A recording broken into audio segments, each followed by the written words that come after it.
బ్రాహ్మణులు చాలా తృప్తిగా వేద ధ్యానంని ప్రచారం చేశారు. గుడులు, గోపురాలని నిర్మించి అగ్ర యజ్ఞాల క్షేత్రాలను స్థాపించారు. అయోధ్యలో సనాతన ధర్మం స్థిరపడింది.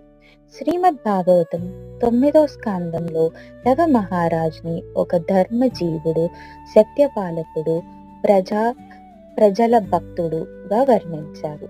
ఆయన ప్రతి పనిలో దైవ సంకల్పం, సేవాభావం, మర్యాద దృక్పథమే ఉండేది.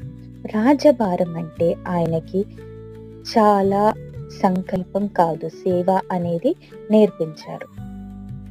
లవ మహారాజుని జీవితంలో ఒక శుద్ధ రాజధర్మం జీవిత చరిత్రలా చెప్పొచ్చు. ఆయనలో శాంతి, సత్యం, భక్తి, వీర్యం చూస్తారు. ఈ చరిత్ర అయోధ్యకి సత్య ధర్మాన్ని ముఖ్యమైన అధ్యాయంగా నేర్పించింది.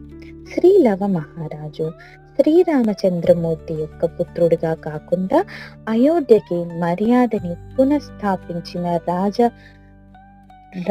రాజాదిరాజుడుగా గుర్తింపబడారు. ఆయన పాలనలో అయోధ్య ప్రజలు ధర్మంతో జీవించారు, సంతోషంతో పలికారు.